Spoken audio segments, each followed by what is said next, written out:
په دې کې اولنی سوال یې ورور کړی دی چې داسې دعا راته وښایه د قرآن نه یا د حدیث نه چې د هغې په ویلو سره د یو انسان حفاظت وشي د بیماریانو نه. الجواب: د پیغمبر صلی الله علیه وسلم حدیثونه په هغې کې بېشمار دعاګانې دي او اذکار دي چې هغه د دې دپاره ویلی کېږي چې الله دا ویونکی د هر قسمه شر نه وساتي. او موږ دلته هغه یعنې یو نه ذکر کوو، یو دعا یا یو ذکر، ځکه چې دا خو بیا اوږده خبره ترې جوړېږي. یو څو به ترې ذکر کوو، د هغې نه مخکې دا خبره یاد ساتل پکار دي چې یو ده چې موږ د دې دین نه غافله شوي یو په نن سبا وخت کې، نو توجه زموږ زیات هغه د هغه اسبابو طرف ته چې هغه داسې دنیوي اسباب وي، اگر که جایز وي، موږ دا نه دي ویلي چې هغه ناجایز وي، خو د دین طرف ته پکې توجه نه ځي. لکه یو سړي باندې مصیبت راغی، مسله راله، د ټولو نه اول پکار دا دی چې دی د الله د در دروازه وټکوي او الله ته ووایي او الله ته فریاد وکړي او ژړا وکړي. نه، الله ته نه وایي، د ټولو نه اول به دی په مخلوقاتو پسې منډه وایي، هغه پلاني ته به ووایم او هغه ته به ووایم او د هغه واسطه ده او هغه مالداره دی او هغه خان دی او هغه ملک دی او هغه دا دی او هغه دغه، بیا به دی د ډاکټرانو دروازې ټکوي. دا زه دا نه یم چې دا ناروا دي، خو ګوره د ټولو نه اوله خبره یا اولنۍ خبره چې د یو مسلمان په ذهن کې راځي د مصیبت په وخت کې هغه دا چې هغه چا سره رابطه مضبوطه کي د چا په لاس کې چې مصیبت راوستلي او لرې کول دي، د هغه سره رابطه مضبوطه کي. که ته په زرګاو ډاکټرانو پسې وګرځې که نه، او په بچیانو پسې لاړ شي او په مالدارانو پسې لاړ شي او په خانانو ملکانانو پسې لاړ شي او دومره پسې وګرځي چې دا پیزار دې وسولیږي او سوري شي، ستا مسله د هغه وخته پورې نه حل کېږي چې څو پورې عرش والا نه یې پوښتلي. نو د هغه الله سره رابطه مضبوطه ساته، که نور اسباب لټه هم صحیح، خو چې بنیادي اعتماد او یقین هغه ستا په الله باندې. نو دا اذکار او دا دعاګانې چې کومې قرآن کې راغلي دي یا احادیثو کې راغلي دي، د دې نه زموږ دا پښتانه انتهایي غافله دي. انتهایي ټکی ورسره لګو، انتهایي غافله، لږ نه انتهایي. او که څوک پکې پروت هم دی سبحان الله، یعنې څوک یې شوق هم ساتي، نو هغه دغه بدعتیانو مولیانو ورته دغه بدعي اذکار ښوولي دي. 1,00,000 پیرې به دا وې، 2,00,000 پیرې به دا وې، د سورت یاسین ختم به داسې کې، پلانې ختم به دا کې او هغه به داسې کې. نو یا خو ترې غافله دي، او که کوشش کوي نو هغه د داسې مولیانو په لاس بیا ورغلي دي چې هغه مولیانو ورته ناروا طریقې ښوولي دي د اذکارو، چې هغه طریقې په شریعت کې نشته. اوس یو څو دعاګانې درته زه ښیم یا یو څو اذکار، او دا ښه یقیني ویم، دا زما بدګماني نه ده چې دا ډېرو ته نه دي معلوم. موږ ته صرف د خبرو دوا شوې ده چې کله کینو په مجلس کې که نه، هر یو مفتی دی، هر یو تقوادار دی، هر یو عالم دی، هر یو شیخ دی، هر یو په قرآن پوهېږي، هر یو په حدیث پوهېږي.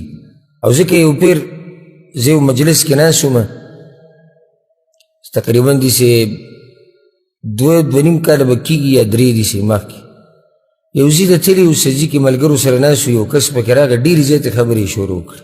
بې ادبه ورته کې وویل چې په هره خبره کې به را دانګل. هلکه ما ته لږ صبر کوه، خبرې ته غوږ ږده، دلته پوه خلک ناست دي، څه په هره خبره کې را دانګي. وایي نه داسې پوه خو موږ هم یو. ما ته ماته د ماښام په اذکارو کې یو 4 ووایه، ځه د ماښام په اذکارو کې ته ماته یو 4 ووایه چې ستا اوس پته ولګي. نو کله یو غر ویشتو، کله بل غر ویشتو. د خبرو دوا شوې دی بازو ته، پرېږدې دا پالتو خبرې. دین زده کوي، دین قرآن او حدیث زده کوي. د سحر او ماښام اذکار دا وایي په اهتمام سره الله سبحانه وتعالی به د هر شر نه ساتي. د فرض منځنه بعد چې کوم اذکار دي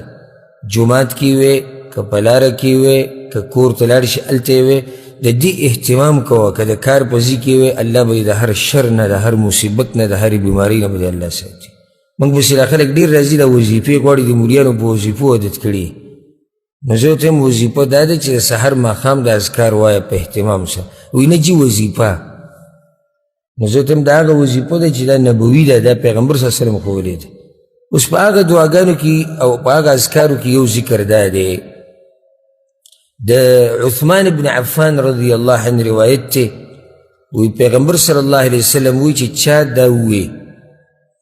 بسم الله الذي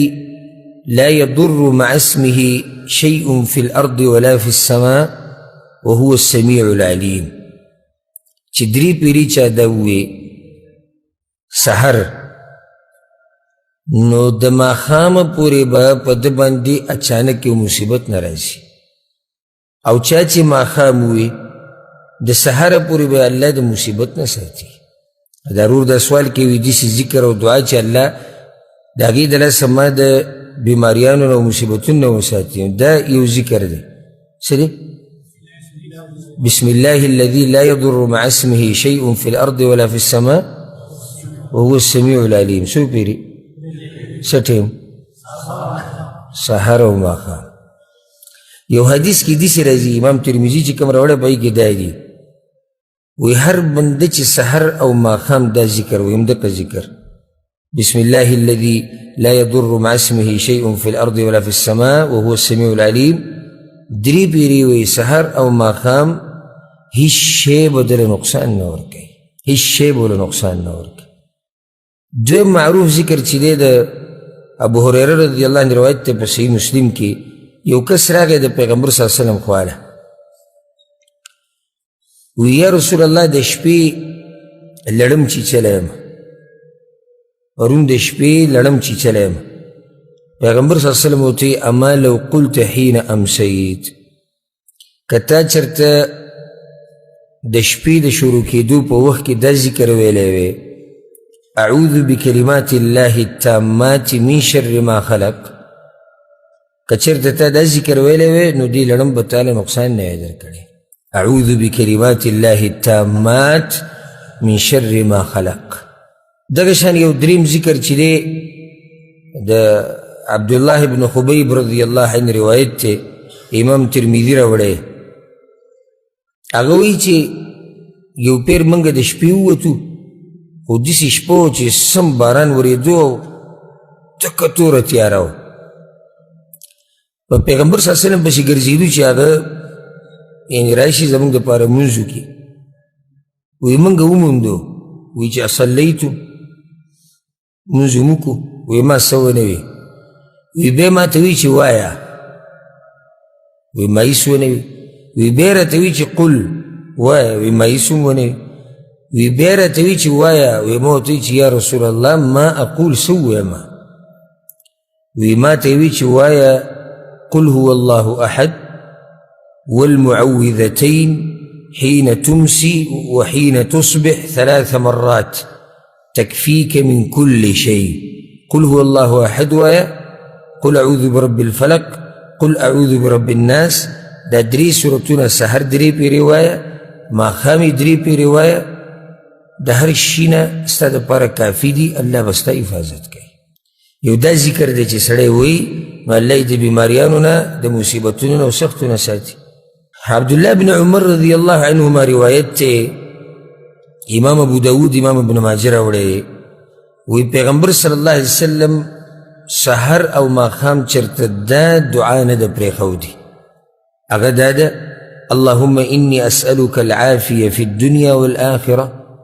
اللهم إني أسألك العفو والعافية في ديني ودنياي وأهلي ومالي اللهم استر عوراتي وآمن روعاتي اللهم احفظني من بين يدي ومن خلفي وعن يميني وعن شمالي ومن فوقي وأعوذ بعظمتك أن أغتال من تحتي دا دعا چې څوک وایي سحر او ماښام رب العالمین د هر شر نه په امان کې ساتي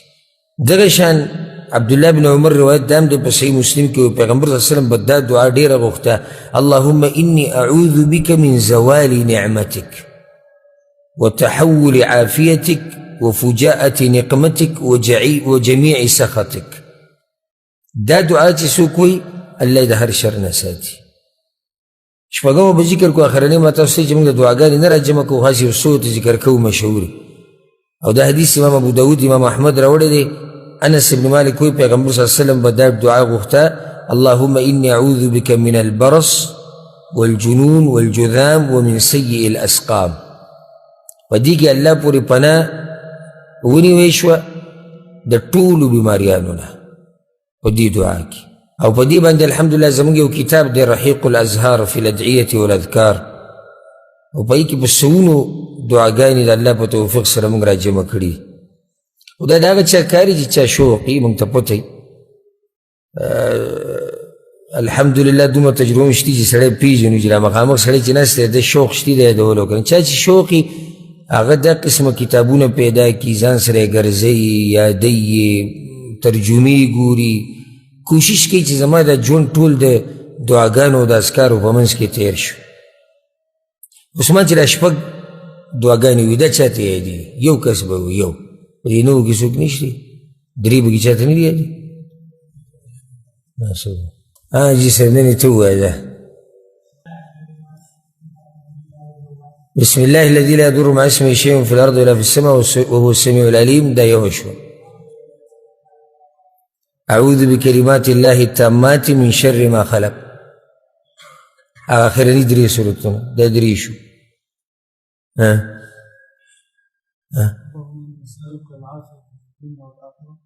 اللهم إني أسألك العفو والعافية في ديني ودنياي وأهلي ومالي اللهم استر عوراتي وأمن روعاتي اللهم احفظني من بين يدي ومن خلفي وعن يميني وعن شمالي ومن فوقي وأعوذ بعظمتك أن أغتال من تحتي. شپېنځه شوې څلور شو دوه پاتې شوې قاعد ثاني اللهم إني أعوذ بك من البرص والجنون والجذام ومن سيء الأسقام یو پاتې شو چاته یاد دی اللهم إني أعوذ بك من زوال نعمتك وتحول عافيتك وفجاءة نقمتك وجميع سخطك. بارك الله فيك. دغه ستاسو حال دی او په دې کې که بیا څوک دا ګیله کوي چې یاره په موږ باندې سختې راغلې او مصیبتونه راغلې او ژوند کې برکت نشته نو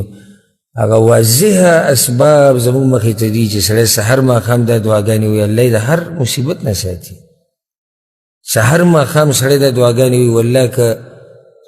چې الله نه یې غوښتلي که نه که څوک ضرب برابر دله نقصان ورکړي یو هغه چې الله د چا په تقدیر کې لیکلي. نو دغه ورور ته موږ دا وایو چې په دې شپږو باندې اکتفا وکړو. دا ته موږ ذکر کړی نور هم شتي خو دا شپږ هغه دي چې دا مشهورې دي والله